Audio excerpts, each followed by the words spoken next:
Bonjour à toutes et à tous, et je vous remercie de participer à cette troisième édition du Festival international des langues.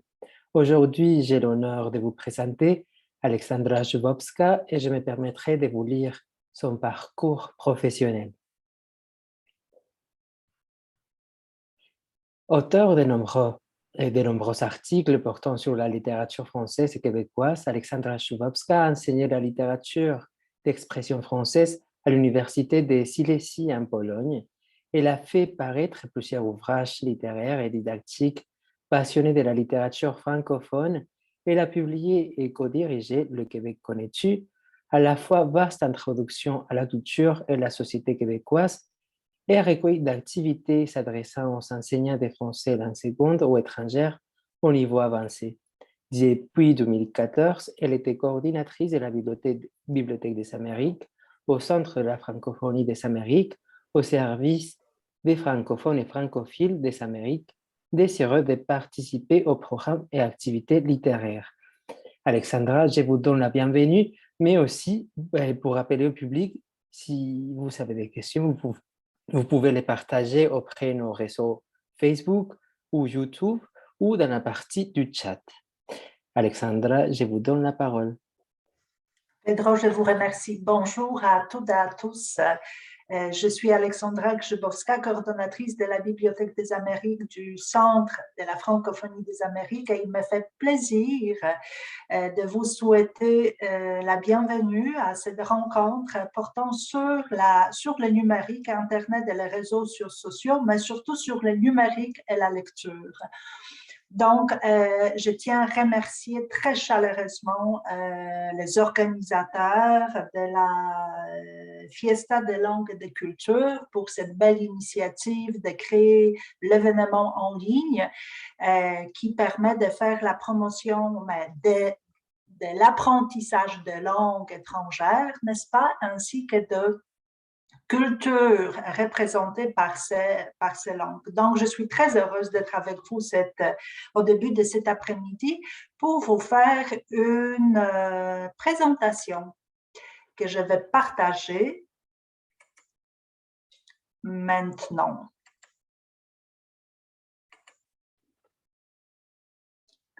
Ça, c'est la fin. On va commencer par le début. Voilà. Est-ce que vous pouvez me confirmer si la présentation est bien visible pour vous? Oui? Oui. Excellent. Donc, pendant ma présentation, qui va durer à peu près 40 minutes plus la période de questions, je vous invite à y penser pour me poser des questions. Ça me ferait plaisir d'ailleurs de dialoguer avec vous. Ma présentation va présenter 3 axes. Donc, premièrement, la mise en contexte, c'est quoi le Centre de la francophonie et quelle est notre mission. Ensuite, la Bibliothèque des Amériques et son offre littéraire. Je vais vous présenter également quelques ressources pédagogiques qui permettent d'enrichir la connaissance du français. Et je vais finir avec un blog pratico-pratique pour que vous puissiez vous familiariser avec la démarche de près de la Bibliothèque des Amériques. Donc, commençons notre aventure.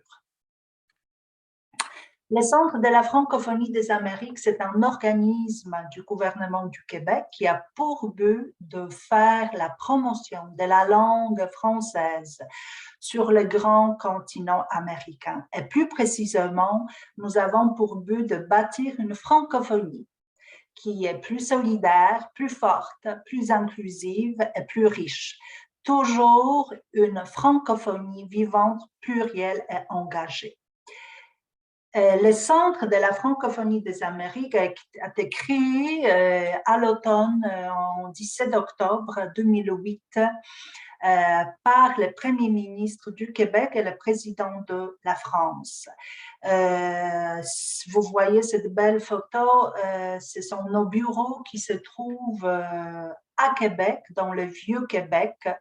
Mais à vrai dire, toute l'équipe du Centre de la francophonie des Amériques travaille au quotidien avec des francophones et francophiles qui sont partout au Québec, au Canada et dans les Amériques. Mission et vision du centre.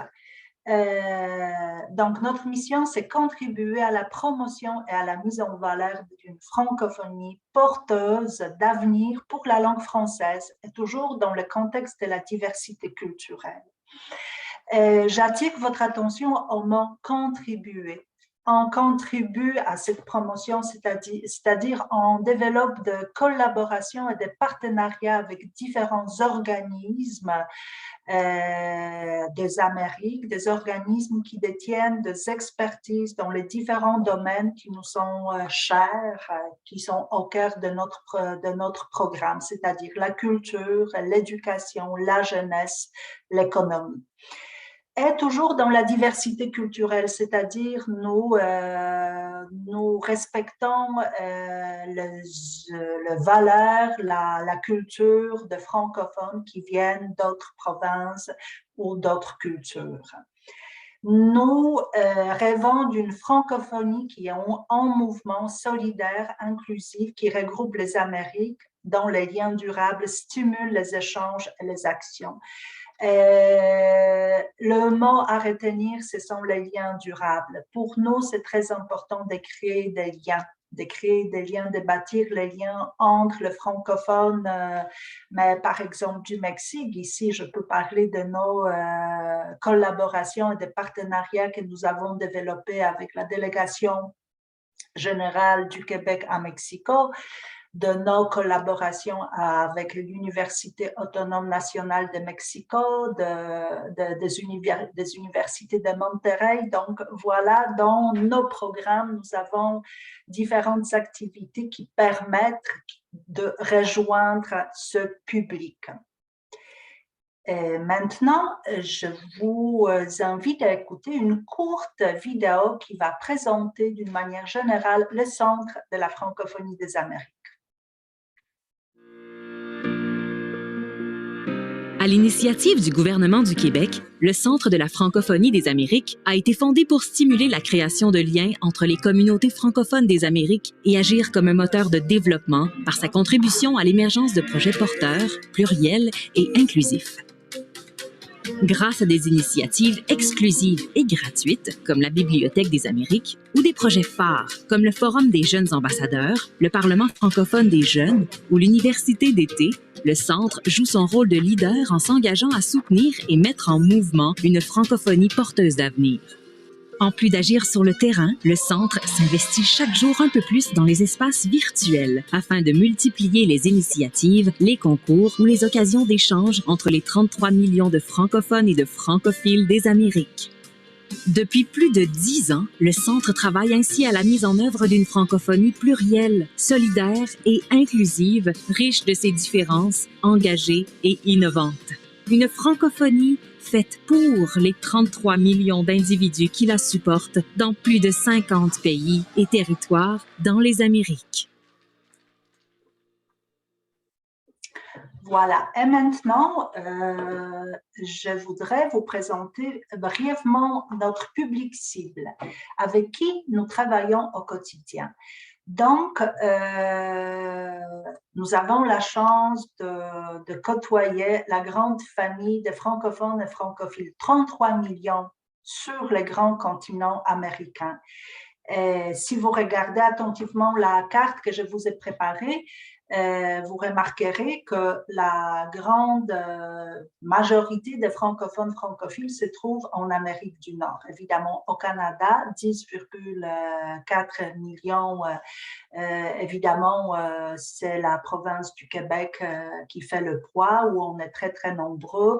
Mais il y a également l'Ontario, le Nouveau-Brunswick, Colombie-Britannique, Manitoba, où on a des communautés de francophones et francophiles tout simplement. Aux États-Unis, nous avons, selon l'étude d'Étienne Rivard, qui a fait cette analyse, nous avons 11 millions des francophones et francophiles. Ici, il faut préciser que 3 millions, ce sont des gens qui savent parler, qui parlent couramment le français, qui travaillent en français, tandis que 8 millions, ce sont des gens qui déclarent d'avoir des origines francophones. Donc, quelqu'un dans une génération précédente qui parlait le français, qui connaît encore, qui a réussi à transmettre le valeur de cette langue. Et évidemment, la chose très importante à souligner, c'est le lien identitaire qui existe entre les Français et ceux qui parlent cette langue en Amérique du Nord. Si on descend dans le sud, espace des Caraïbes, 9,7 millions, évidemment ici c'est Haïti. C'est en Haïti où bat le cœur en français à côté d'un autre imaginaire qui est créolophone. En Amérique latine, 2,8 millions et ici on parle de la francophonie ou du français linguistique, c'est-à-dire le français comme la langue qui est enseignée aux universités, le français langue étrangère. Donc, on ne peut pas difficilement parler des identités, mais on parle des différentes écoles, des alliances françaises où la promotion du français se fait d'une manière très, très active.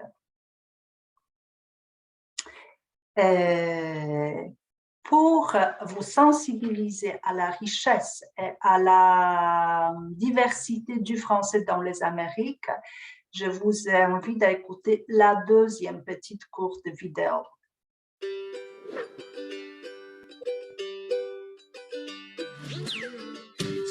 En Amérique, on peut entendre les langues autochtones, l'anglais, l'espagnol, le portugais, le créole et évidemment le français.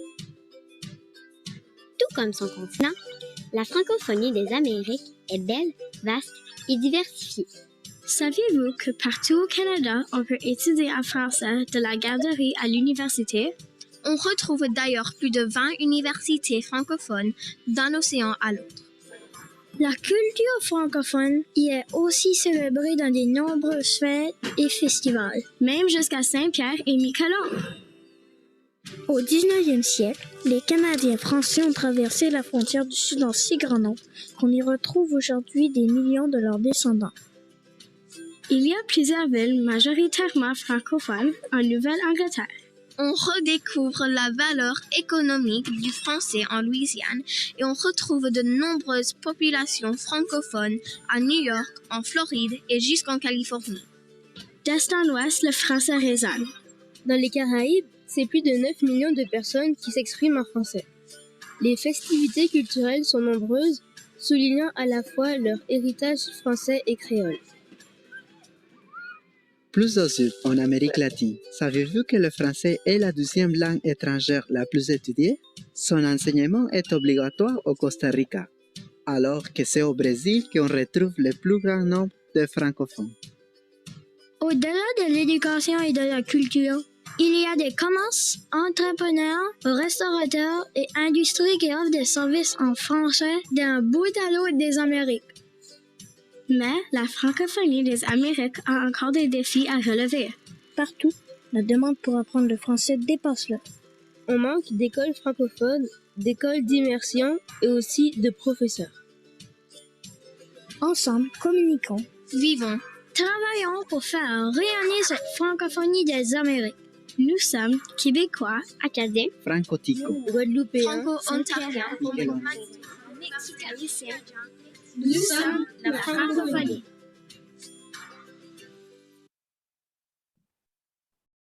Nous sommes la francophonie des Amériques. Vous êtes la francophonie des Amériques, chers lecteurs apprenants de français. Donc, je passe à mon point suivant qui concerne la Bibliothèque des Amériques et je vous ai préparé une courte citation de Barack Obama qui a dit « Si vous savez lire, alors un monde s'ouvre à vous ». Évidemment, vous avez entendu ce discours discours passionnants, toujours basés sur les différents auteurs.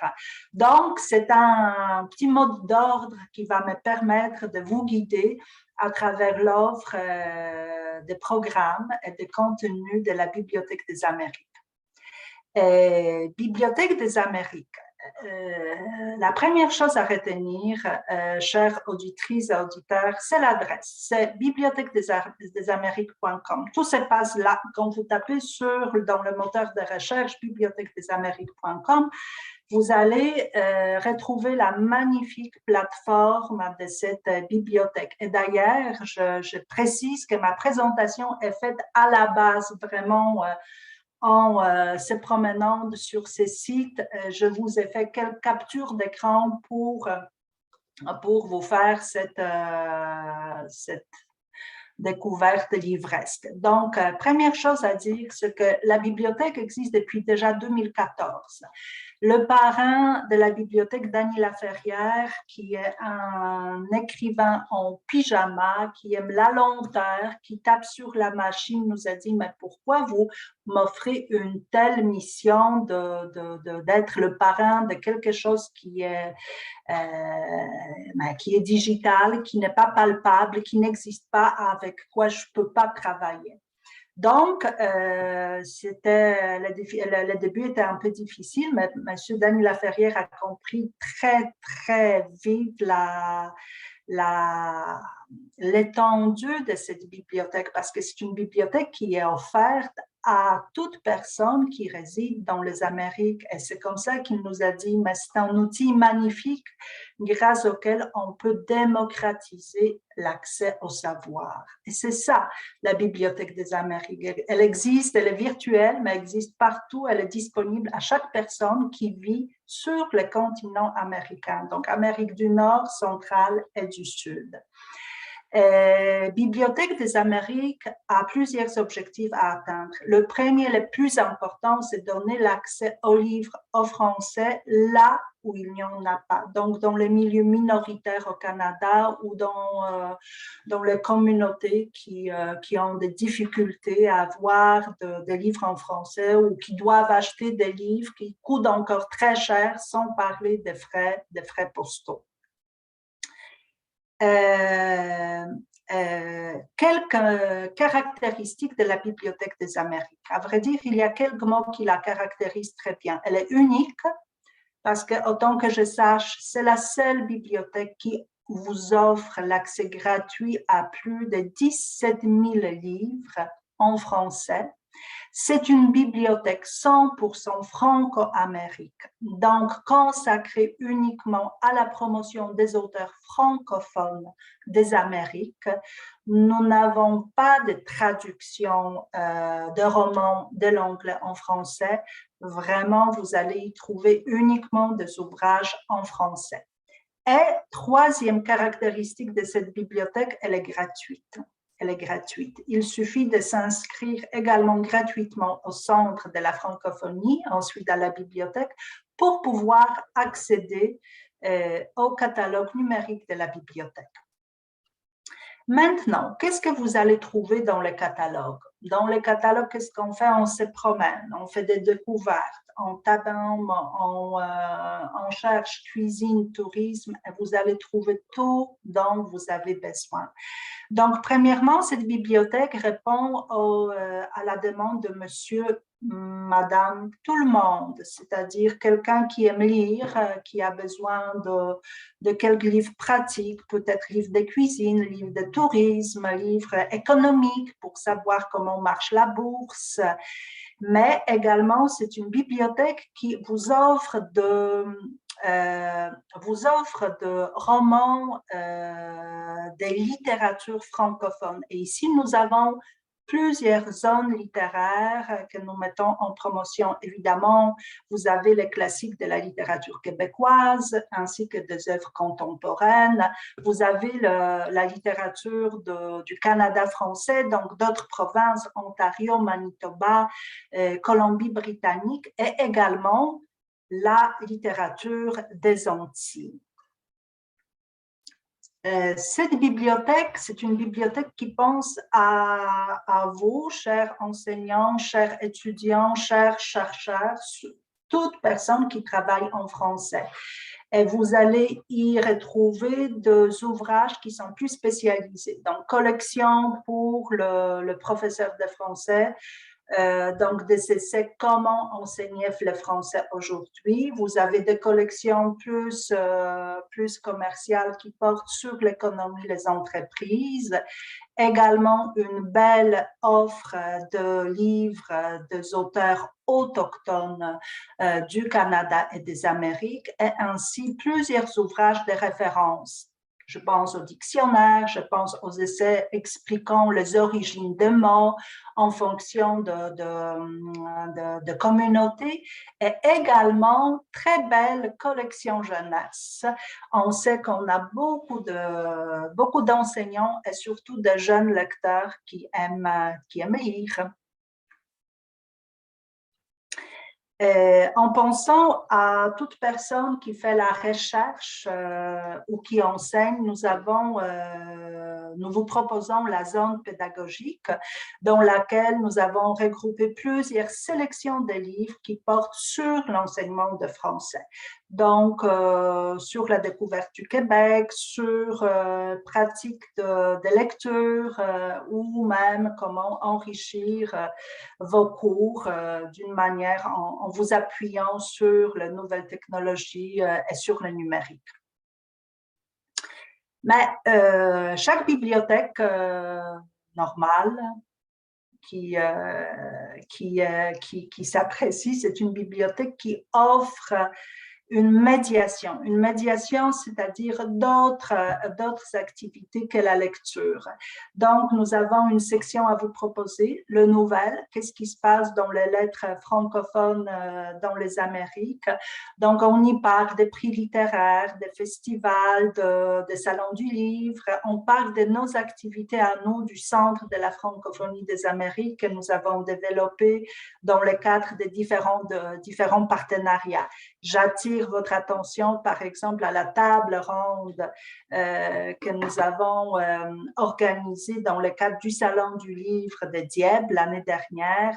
La table ronde portait sur la sécurité linguistique, la sécurité ou l'insécurité linguistique. Qu'est-ce que ça fait de parler en français si on a un accent, si on vient d'une autre culture, comment aborder les regards de l'autre qui peut nous paraître qu'il nous juge parce qu'on parle avec un autre accent. C'est tout simplement passionnant. Vous pourriez l'écouter, elle est encore en ligne. La Bibliothèque des Amériques, c'est également une proposition de différentes sélections de littérature, parce que les catalogues, vous le savez, il est énorme, 18 000 livres. Donc, pour vous guider dans cette découverte de la richesse littéraire, vous avez les sélections consacrées à la littérature de la Louisiane, de l'Acadie, du Manitoba, des Antilles, etc., etc. Maintenant, je veux vous présenter quelques programmes littéraires qui vous permettent d'entrer vraiment, de profiter de cette bibliothèque comme de la lecture tout court. Donc, ce qui est très important, c'est que nous croyons à 100% en la force de la littérature dans l'enseignement du français. Ici, évidemment, la tâche et le grand remerciement revient à tous les enseignants et professeurs qui mènent différents groupes d'apprenants, des apprenants qui au bout d'un an, de 2 ans, commencent à devenir des apprenants indépendants et autonomes en français. Ce qui est génial dans l'étude des textes littéraires, c'est que la lecture d'un texte littéraire permet de développer plusieurs compétences à la fois. Je vous ai mentionné donc compétences communicatives, collaboratives, créatrices, numériques, évidemment avec la bibliothèque numérique. Ici, vous avez tout quelques exercices à faire pour être à l'aise, emprunter, lire un livre numérique et surtout les compétences culturelles et interculturelles. Pourquoi? Mais parce que quand on lit un roman qui vient d'une autre zone francophone, on découvre l'auteur, on découvre sa hiérarchie de valeurs, on découvre sa culture, n'est-ce pas? Donc, à travers la découverte de l'autre, on peut se découvrir soi-même évidemment, en enrichissant la langue. Donc, qu'est-ce qu'on fait avec nos œuvres littéraires? Nous avons un programme qui s'appelle les rendez-vous littéraires. C'est un programme gratuit pour tous les enseignants des Amériques qui permet de rencontrer, d'inviter un auteur et de dialoguer avec lui grâce à une rencontre par visioconférence. C'est un programme qui existe depuis 2015. Nous avons organisé plus de 100 rendez-vous littéraires. Juste 2 années de la pandémie. Écoutez, on a organisé 64 rendez-vous littéraires. Donc, la demande était énorme d'étudier une œuvre littéraire et ensuite de dialoguer avec son auteur. Comment ça marche? C'est un programme qui vous offre un grand choix, une trentaine de titres, des différents genres littéraires. Donc, le professeur qui enseigne le français a le choix de choisir parmi un recueil de poésie, une pièce de théâtre, un roman, qui est présenté selon le niveau de français. Donc, vous avez des livres qui sont plus avancés, qui sont plus faciles. Vraiment, c'est en fonction du niveau de français de vos élèves. Donc, il choisit une œuvre et ensuite, les étudiants, le groupe d'étudiants, je ne sais pas, 15, 25 personnes qui sont inscrits à cette rencontre, empruntent gratuitement les livres ciblés, l'étudient, les lisent et à la fin, ils rencontrent l'auteur. En ce qui concerne cette phase d'étude, de lecture, ici, vous savez, je suis grande chanceuse parce que j'ai eu l'occasion de coordonner ces rencontres et j'ai pu voir différentes approches de textes littéraires. Je vous ai donné ici quelques exemples à peine. Donc, qu'est-ce qu'on peut faire? Mais on peut, par exemple, analyser la couverture d'un livre, n'est-ce pas? Vous avez ici David Boudreau, un auteur québécois. Son roman le plus récent, Ta mort à moi, et la couverture, qu'est-ce qu'elle représente? Mais je pense que vous reconnaissez le motif, n'est-ce pas, le motif dans votre art qui apparaît très, très souvent. Donc, c'est ça, c'est un clin d'œil de l'auteur qui fait beaucoup, beaucoup de références à la culture, à la littérature hispanophone. Ce qui revient très souvent dans l'étude des textes littéraires pendant ces rencontres, c'est l'étude des expressions, des différentes expressions linguistiques, surtout au Québec. Au Québec, on a vraiment des dictionnaires complets des expressions françaises qui étaient créés ici en fonction de la vie, de la culture, des influences. Vous avez également un exemple, c'est tirer une bûche, ça veut dire prendre une chaise. Voilà, c'est ça que ça nous donne l'étude du texte littéraire. Et pour résumer, les rendez-vous littéraires se déroulent l'année entière. Donc, à tout moment de l'année entière, vous pouvez vous inscrire. L'inscription est gratuite. Et vous allez être accompagné par moi et ma collègue qui vont vous présenter, on va vous toujours présenter les différentes étapes de cette rencontre, les étapes qui mènent à l'échange, au dialogue avec l'auteur. Une autre proposition littéraire, ce sont de grandes entrevues littéraires qui s'appellent Noir Amérique. En février dernier, nous avons tenu la 2e édition de cette série de conversations littéraires qui était animée par Rodney Saint-Éloi. auteur québécois d'origine haïtienne, directeur de la maison d'édition Mémoire d'Encrier, qui a rencontré 3 auteurs et autrices des Amériques, des auteurs noirs qui ont pu partager leur expérience à propos du racisme et du vivre ensemble. Ce sont des rencontres grand public, chaque personne peut s'inscrire, chaque personne peut emprunter les livres d'un auteur ou d'une autrice invitée pour poser ensuite la question. Le février a eu lieu il y a quelques mois, mais nous avons enregistré cette conversation, donc vous aurez l'occasion de l'écouter en diffusion sur notre chaîne YouTube. La proposition pour plus jeunes, Contes des Amériques, une offre également fort intéressante, 11 auteurs francophones de différentes régions des Amériques qui racontent des histoires magnifiques pour de petites oreilles, pour le plus jeune, de 3 à 6 ans. Nous avons rencontré les auteurs de la Louisiane, de la Guyane, de Guadeloupe, de l'Acadie, des auteurs autochtones du Québec qui ont décidé justement de raconter avec leur parlure, avec leurs accents, avec leurs couleurs, les histoires fascinantes pour le tout petit. Également, plusieurs fiches de lecture qui sont offertes aux enseignants. Ce sont des fiches de lecture clés en main avec les questions, les réponses, les livres dans la bibliothèque. Et surtout, ce sont des fiches de lecture qui permettront d'aborder des questions et de problèmes existentiels que nous rencontrons tous. Donc, la question de la mort, l'amitié, la séparation, des situations difficiles du point de vue existentiel, mais dont il faut parler avec le jeune. Et ce sont des fiches de lecture qui font la promotion de la lecture interactive.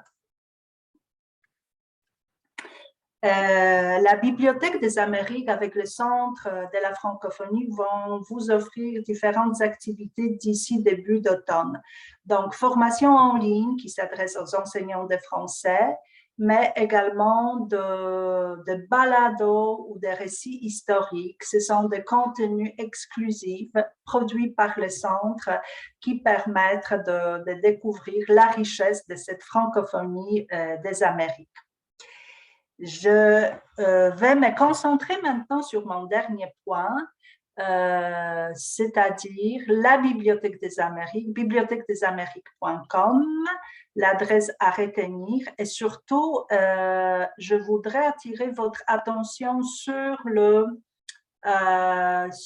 fonctionnement de la bibliothèque. Pour devenir membre de la bibliothèque, il faut d'abord s'inscrire au Centre de la francophonie des Amériques. Vous avez adresse sur cette diapositive, donc cfa-espace.com.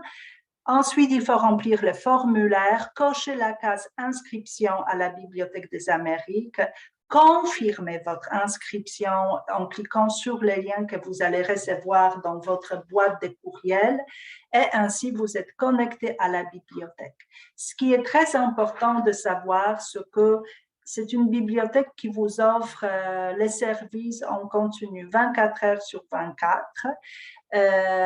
Vous pouvez emprunter 4 livres en même temps, simultanément. Chaque livre, vous pouvez le lire ou le garder dans votre compte pendant 21 jours. Tous les livres de la Bibliothèque des Amériques, ce sont des livres chronodégradables. Ça veut dire qu'au bout de 3 semaines, soit 21 jours, ces livres va disparaître, va devenir invisible dans votre appareil de lecture et va retourner au catalogue de la bibliothèque. Et un autre chiffre important à retenir peut-être, c'est c'est le nombre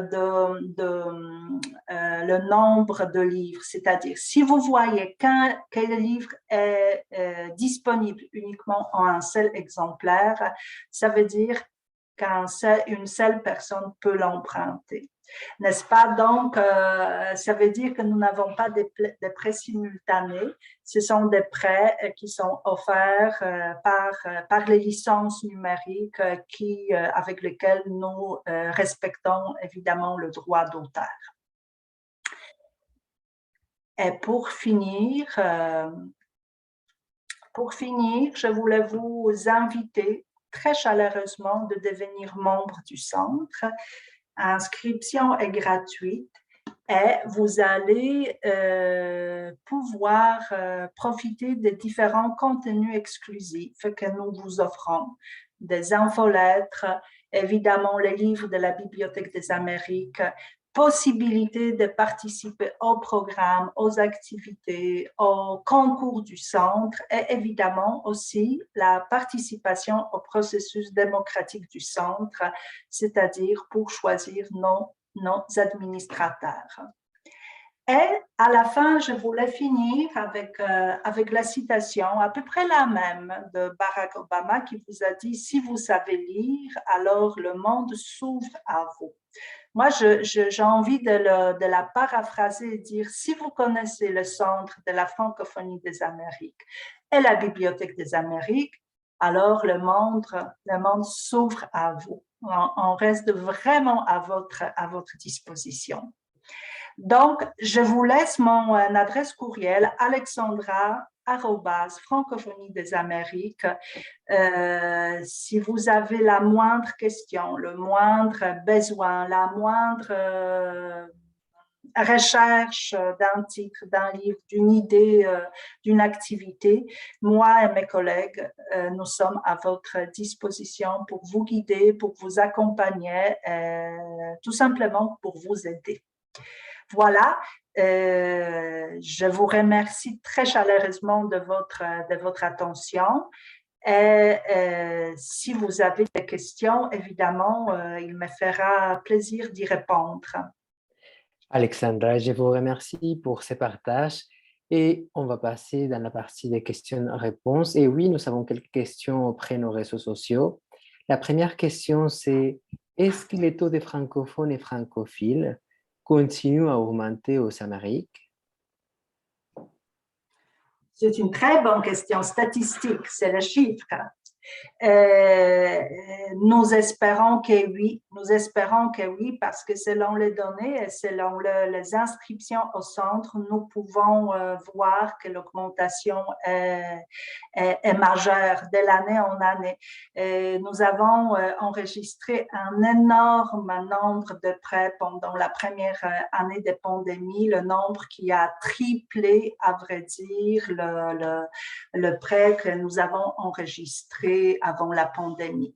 Donc, oui, l'intérêt pour la langue française est palpable et le nombre de francophones francophiles augmente. D'ailleurs, nous aimerions être vraiment en contact avec eux pour pouvoir collaborer, évidemment.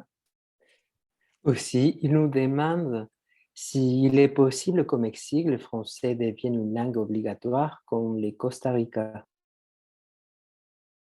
S'il est possible, mais ce serait, je ne sais pas, ce serait déjà au Mexique, vous avez un réseau vraiment impressionnant, un réseau d'universités, d'alliances françaises, d'organismes culturels qui appuient vraiment la promotion de la langue française. Les Mexicains sont une nation très douée pour les langues. Vous parlez tellement bien le français, moi je peux le confirmer parce que je collabore avec plusieurs universités au Mexique, on organise plusieurs rendez-vous littéraires et je vois, à chaque fois, je suis impressionnée par la qualité, par la précision de la langue française parlée par les étudiants du Mexique. Mais si si le français peut, je ne sais pas s'il faudrait demander à votre président, il faudrait demander à votre population. Pour nous, ce serait encore du bonheur parce qu'on pourrait travailler d'une manière plus étroite encore et encore. Oui, bien sûr. Aussi, ils nous disent comment se renseigner sur les événements qui offrent la Bibliothèque des Amériques. Magnifique, très bonne question. Mais la meilleure des choses, c'est tout simplement s'inscrire au centre et vous allez recevoir l'infolettre du centre et de la Bibliothèque des Amériques. Et dans ces deux infolettres, nous parlons de nouveautés, de concours, des événements à venir. C'est la meilleure façon de rester informé de nos activités. D'accord. Aussi, ils nous disent, est-ce que je peux apprendre le français dans la plateforme de la Bibliothèque des Amériques? Je n'ai pas compris le début. Est-ce que je peux apprendre le français dans la plateforme de la Bibliothèque des Amériques? apprendre, c'est-à-dire, il y a différentes façons d'apprendre, d'apprentissage, n'est-ce pas? Vous pouvez lire les livres, c'est sûr, et je vais répéter 1000 fois que la lecture fait partie intégrale de l'apprentissage des langues. On ne peut pas apprendre sans lire. Donc, dans ce sens-là, vous pouvez toujours apprendre en lisant des livres qui sont de votre niveau, en travaillant sur le vocabulaire, n'est-ce pas? En écoutant des émissions que nous vous proposons, Balado, le Conte des Amériques ou d'autres contenus numériques. Par contre, le centre n'offre pas de cours de français. Ici, on n'a pas d'école à laquelle vous pourriez vous inscrire pour suivre un cours. Non. Et finalement, la dernière question, c'est on peut trouver des livres en français ou on peut trouver des livres en anglais ou dans une autre langue? C'est ça. Vous pouvez trouver des livres uniquement en français. Uniquement en français. On fait la promotion des littératures au pluriel, des littératures francophones. On a une richesse incroyable d'auteurs, d'œuvres qu'ils proposent. Donc, vraiment, on est dédié uniquement à la littérature du Québec, du Canada, des Antilles, d'Haïti.